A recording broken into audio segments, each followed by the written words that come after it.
تو جناب بات کریں گے ڈرامہ سیریل جینٹل مین کی ایپیسوڈ 16 کے بارے میں، اور کمال ایپیسوڈ تھی، پھر سے بہترین قسم کے ڈائیلاگ اور بس بندہ سنتا ہی رہ جائے۔ اچھا دیکھیں، ایک چیز ہے کہ جس نے یہ ڈرامہ دیکھ کے اپنا غور و فکر نہیں نہ کیا، اپنے حالات پہ، اپنی زندگی پہ نظر نہیں ڈالی، یا کہ ان چیزوں کو ریئلسٹکلی ریلیٹ نہیں کیا ریالٹی کے ساتھ، تو پھر جو ہے وہ بس ان کے لیے صرف ڈرامہ تو ہو سکتا ہے، پھر انہوں نے اس ڈرامے سے کچھ سیکھا نہیں ہے، اور ان کا شاید یہ ایم بھی نہ اس سے سیکھنے کا۔ مین سین کی اگر بات کریں تو بہترین جو تھے ڈائیلاگز لکھے ہوئے تھے مفرا کے اور زرناب کے، جب ان کی ملاقات ہوئی ہے اس کے بعد جو فارس احمد اور مفرا کے درمیان جو ڈسکشن ہوئی ہے، وہاں پہ جو انہوں نے آپس میں جو ان کے ڈائیلاگز لکھے ہوئے تھے، کمال قسم کے ڈائیلاگ لکھے ہوئے تھے، اور سوچنے پہ جو مجبور کر دیا کہ who are the real culprit یا who are the real time جو ہے وہ ایکیوزڈ۔ تو جناب اگر اس ایپیسوڈ کے ٹائٹل کی بات کروں نا میں، تو لڑکیوں کے لیے اس میں بڑا سبق تھا اس ایپیسوڈ میں، اور اس چیز کا اس ایپیسوڈ کا ٹائٹل ہی اس سے بہتر اور بن نہیں سکتا کہ دیکھیں آپ کے پاس نا ڈگنیٹی ہونی چاہیے، ٹھیک ہے، ڈگنیٹی کی بیس پہ میں ٹائٹل دے رہی ہوں اس کو، کہ جب محبت میں بے وفائی ہوتی ہے تو عورت جو ہے وہ اپنا سمجھو مذہب ہی جو ہے وہ بدل لیتی ہے۔ اور دوسرا اگر اوورال میں ٹائٹل کی بات کروں تو وہ یہ ہے کہ ہر انسان اپنے عمل کا خود جواب دہ ہے۔ اگر ہم بات ڈگنیٹی کی بات کریں نا، اور اس چیز کی کہ بھئی کون سب سے زیادہ باوقار ہے، وہ تو ہر بندے کے پاس ڈگنیٹی نظر آتی ہے، پھر وہ جس بھی روپ میں ہے، جس بھی مقام پہ، منا بھائی کو دیکھ لیں، دلبر کو دیکھ لیں، زرناب کو، مفرا کو، ٹھیک ہے، ہر ایک کے اندر ڈگنیٹی ہے، وقار احمد صاحب کے اندر، ایون کہ جو معظم ہے نا اس کے اندر بھی جو ہے وہ ڈگنیٹی ہے، وہ بھی کہیں نہ کہیں تھوڑا سا جو ہے وہ چیزوں کو انڈرسٹینڈ کرتا ہے۔ لیکن اگر جو انتہائی کہہ لیں کہ بے شرم ہو گئے ہیں، جن کو کوئی لحاظ کوئی شرم نہیں ہے، تو وہ اس میں سارے فہرست جو ہے وہ رحمتی اور فارس احمد ہیں۔ وہ کہتے ہیں نا کہ انسان جو کچھ بھی کرے زندگی میں، لیکن ایٹ لیسٹ اپنے لیول سے نہ گرے، اپنے جو ہے وقار کو قائم رکھے، اپنے معیار سے نیچے نہ آئے۔ تو یہ رحمتی اور فارس احمد ایسے لوگ ہیں کہ انہیں نہ تو کوئی وقار کا پتہ ہے، نہ کوئی ان کی تربیت اچھی ہے، نہ انہیں کوئی اپنے لیول کا پتہ ہے، کچھ بھی نہیں۔ تو جناب فائنلی فارس احمد جو ہے وہ ہواؤں میں اڑ رہا ہے، کیوں نہ اڑے، ظاہری بات ہے، ڈی سی جو لگ گیا ہے، اور اگین وہی مفرا سے اس نے پھر ہیلپ لی ہے، اور اس کو جو رستہ نظر آ گیا وہ صحیح ٹریک اس نے پکڑ لیا ہے، کہ اگر اس نے مفرا نے جو اس کو سٹارٹ پہ جو لالچ دیا تھا، جو اس کو بتایا تھا کہ دیکھو جی یہ رستہ ہے اگر تم نے بلندیوں پہ جانا ہے، اور اگر تم بلندیوں پہ نہیں جانا چاہتے تو ٹھیک ہے، ساری زندگی جو وہ رہو اسی طرح کی پوسٹ پہ اور ایسے۔ تو فارس احمد کیونکہ چلاک بندہ ہے، وہ جو ہے موقع پرست ہے، مفاد پرست ہے، تو وہ کبھی بھی اپنے حق میں جو ہے وہ گھاٹے کا سودا نہیں کرتا، تو جو کہ ہمیں نظر بھی آیا ہے۔ اور جو سیلف پریز پرسن ہوتے ہیں نا، اپنی ذات کی پرستش کرنے والے جو ہوتے ہیں، تو وہ ان پہ ہر چیز قربان ہوتی ہے، چاہے وہ محبت کو قربان کر دے، چاہے بڑی سی بڑی جو بھی چیز قربان کرنی ہو، سب سے بڑھ کے تو ایمان ہوتا ہے نا، وہ اس تک کی جب قربانی دے دیتے ہیں نا، پھر محبت بڑی چھوٹی چیز رہ جاتی ہے، لڑکی بڑی کم تر چیز رہ جاتی ہے ان کے لیے۔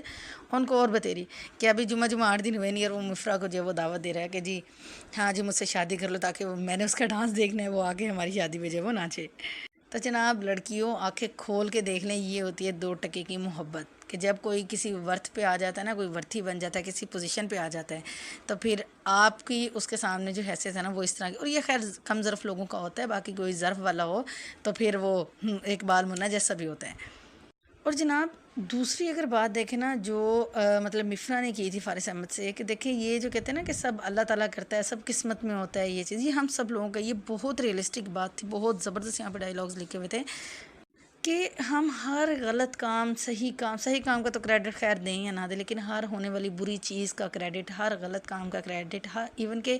ہر گناہ کا جو کہ ہم خود سے کرتے ہیں، ٹھیک ہے، اس کا الزام ہم یہ 2 باتوں پہ ختم کرتے ہیں، ایک تو یہ کہ شیطان نے کیا ہے اور اس کے بہکاوے میں، اور دوسرا یہ کہ دیکھیں جی قسمت میں ہی ایسا لکھا تھا، تو پھر کیسے ہم مطلب کہ یہ ٹل سکتی ہے بات، یہ ہو سکتا ہے۔ تو پھر وہی بات ہے کہ پھر اگر جب یہ سب قسمت میں لکھا ہے اور یہ سب لکھنے والے اللہ تعالیٰ ہیں، پھر کیسا حساب کتاب، کیسی جزا اور سزا۔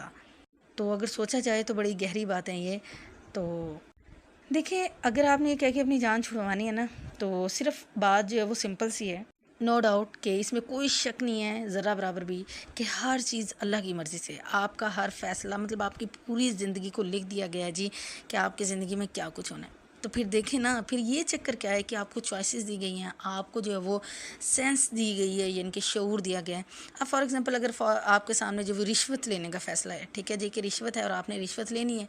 آپ نے اپنے ایمان کا سودا کرنا ہے۔ اب اللہ بھی تو دیکھتے ہیں نا کہ اس کا بندہ کتنے پانی میں ہے، کہ جس کے لیے اللہ تعالیٰ نے اس شیطان کو، مطلب وہ جو ابلیس تھا جس نے اتنا عبادت گزار سب کچھ تھا، اس نے سجدہ نہیں کیا انسان کو، تو دیٹس وائی مطلب اللہ نے جس انسان کو اس مقام پہ رکھا کہ فرشتوں سے اس کو جو ہے وہ سجدہ کروایا، انسان کو اتنا معتبر ٹھہرایا، اپنا نائب بنایا سب کچھ، تو پھر اس کی بھی تو آزمائش ہے نا۔ تو پھر دیکھا جاتا ہے تو اللہ تعالیٰ یہی تو پرکھ ہے ہماری، اسی چیز پہ تو ہمارا جو ہے وہ نجات ہونی ہے نہیں ہونی ہے، یہی تو دنیا کی آزمائش ہے۔ تو دنیا کا دھوکہ ہے، دنیا کی سختی ہے جو ہم نے جو ہے وہ دیکھنا ہے کہ ہم اس میں پاس ہوتے ہیں فیل ہوتے ہیں، ٹھیک ہے۔ کہ اگر رشوت کا میرے سامنے جو فیصلہ ہے جی کہ میں نے رشوت لینی ہے نہیں لینی ہے، اور اگر میرے پاس جو بھی مجبوری ہے، جو بھی مسئلہ ہے، مجھے اپنی جان کا خطرہ ہے، کچھ بھی ہے، میں اللہ کی بات کو پیچھے رکھ کے میں رشوت پکڑ لوں تو، اور یہ بول دوں کہ اللہ کو سب پتہ تھا اور یہ جو ہونا تھا وہی ہونا تھا، میں کیا کر سکتا ہے یہ وہ،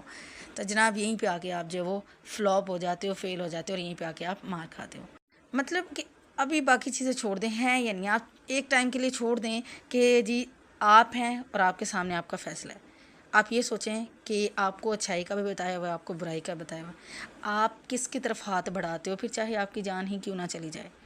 اس چیز سے محاورہ آپ کو جو اچھائی کا سبق پڑھایا گیا ہے، آپ اس کو فالو کرتے ہو یا کہ آپ جو ہے وہ برائی کی طرف ہاتھ بڑھاتے ہو، تو پھر اللہ نے کیا قسمت میں لکھ دیا وہ تو بعد کی بات ہے نا۔ اور وہ کہتے نہیں ہیں کہ عمل کا دارمدار نیتوں پر ہے، اور جب اللہ تعالیٰ کہتے ہیں کہ اپنی جیسی نیت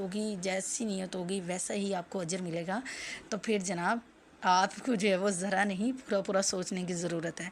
ہرگز ایک ہوتا ہے ناسمجھی کے اندر کوئی چیز ہو گئی ہے جس کے بارے میں آپ کو پتہ ہی نہیں تھا، کوئی ایسی آپ سے کام سرزد ہو گیا، آپ کو اس کے بارے میں آئیڈیا نہیں تھا، ٹھیک ہے، وہ ایک ہوتی ہے ناسمجھی، اس کی معافی ہے۔ ایک جانتے بوجھتے پتہ ہے صحیح کیا ہے غلط کیا ہے، پھر آپ وہ کام کرتے ہو نا، تو اس پہ ذرا جو ہے نا آپ کی پکڑ بھی پھر اسی طرح سے سخت ہوتی ہے۔ تو ہر برے کام کے لیے، ہر گناہ کے لیے اگر آپ کے پاس مصلحت ہے تو پھر دیکھیں اللہ کے سامنے تو پھر کسی کی نہ تو مصلحت کام آئے گی، نہ کسی کا کوئی جواز کام آئے گا، وہ تو پھر سیدھی اور صاف بات ہے نا، الف اللہ بالکل سیدھا۔ تو جناب مجھے تو بہت کچھ سیکھنے کو ملا، آپ لوگ جا کے ایپیسوڈ دیکھیں اور بتائیے کہ آپ نے اس ایپیسوڈ سے کیا سیکھا۔